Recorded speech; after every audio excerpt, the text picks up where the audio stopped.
June 16, 2024. I started on a 30-day Learn to Draw challenge. I finished the final lesson on August 30. 12 weeks later, a total of 76 days. I know it's frustrating, it's embarrassing, and if you've ever tried to learn to draw, I'm sure you're familiar with how I feel. And then you question whether or not you should keep going. Well, if you still have doubts, I'm here to share my experience and the lessons I learned even though I failed. So keep watching, because I'm here to make you feel better and validate your frustrations. Hello, my name is Shiri, and I'm an artist in training. And by that, I mean I'm not exactly a beginner artist.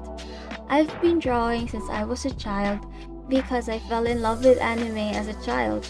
And like your average anime enjoyer, I grew up wanting to draw anime. But, unfortunately, I've never had any art education outside of YouTube videos and a few Skillshare classes.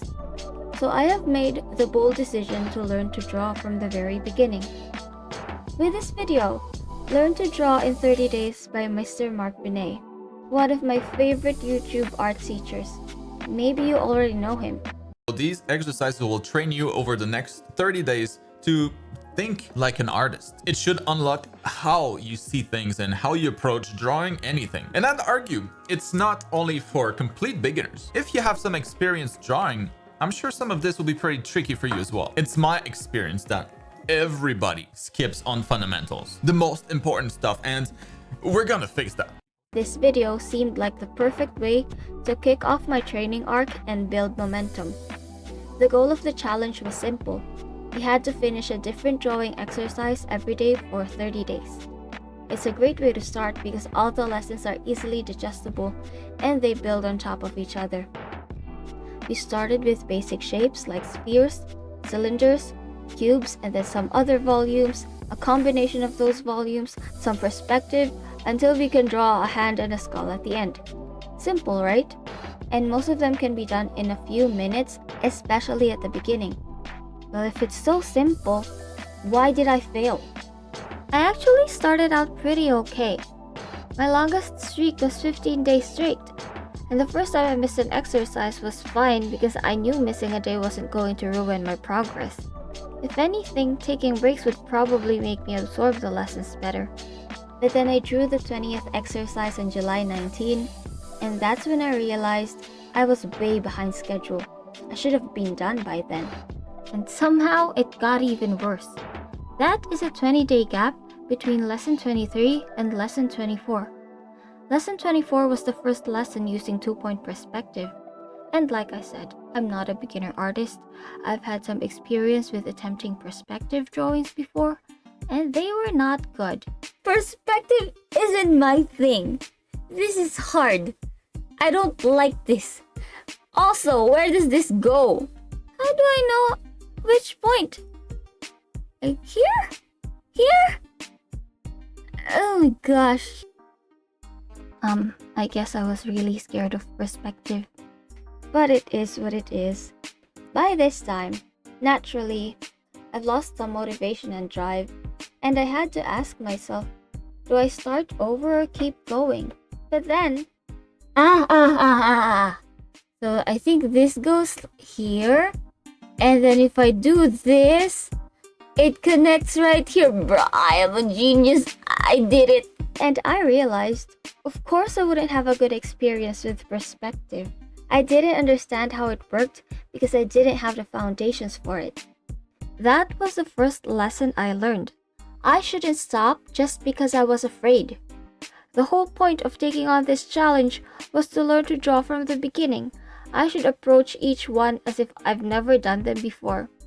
So I kept going. And at first it was very tempting to finish more than one exercise a day to catch up. But in the end, it was more important to make progress gradually and deliberately, rather than cramming information in one day. The exercises were all about training how you think when you draw, and as demonstrated by some of my drawings, if I can draw a sphere, I can draw a cup.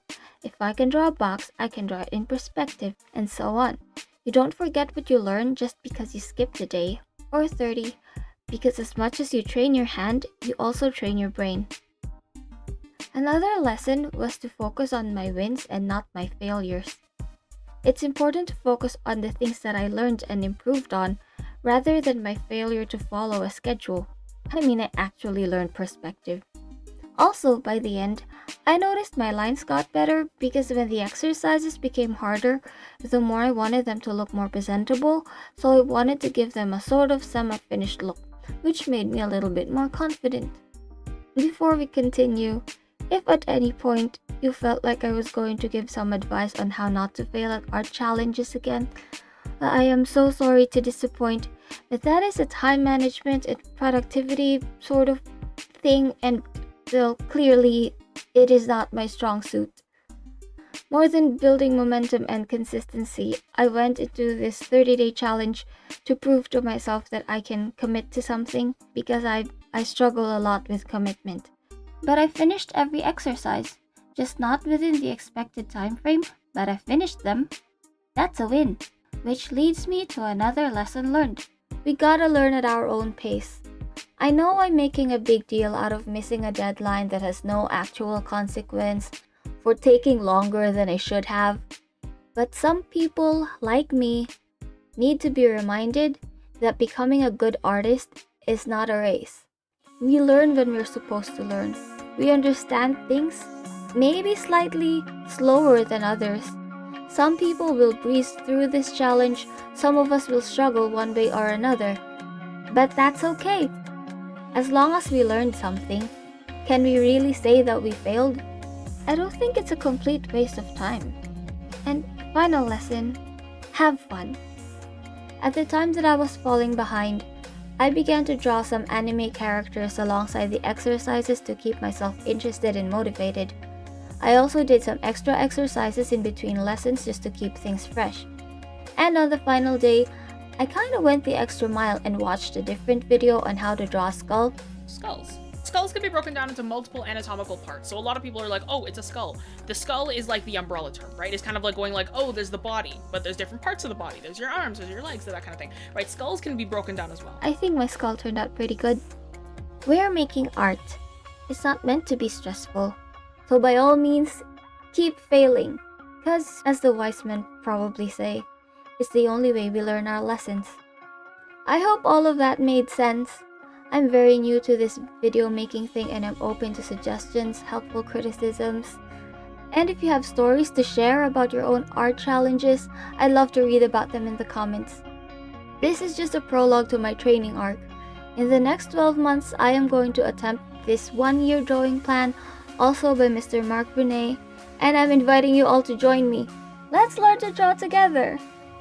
I hope that I inspired you even just a little bit to learn to draw. And if I did inspire you to draw, but you don't know where to start, I highly recommend Mr. Marc Brunet's videos. Thank you so much for joining me. I appreciate you so very much. If you're curious about my training, then please consider subscribing and I'll see you in the next video. Bye bye! Going by the math though, I guess I'll see you all in 2.5 years.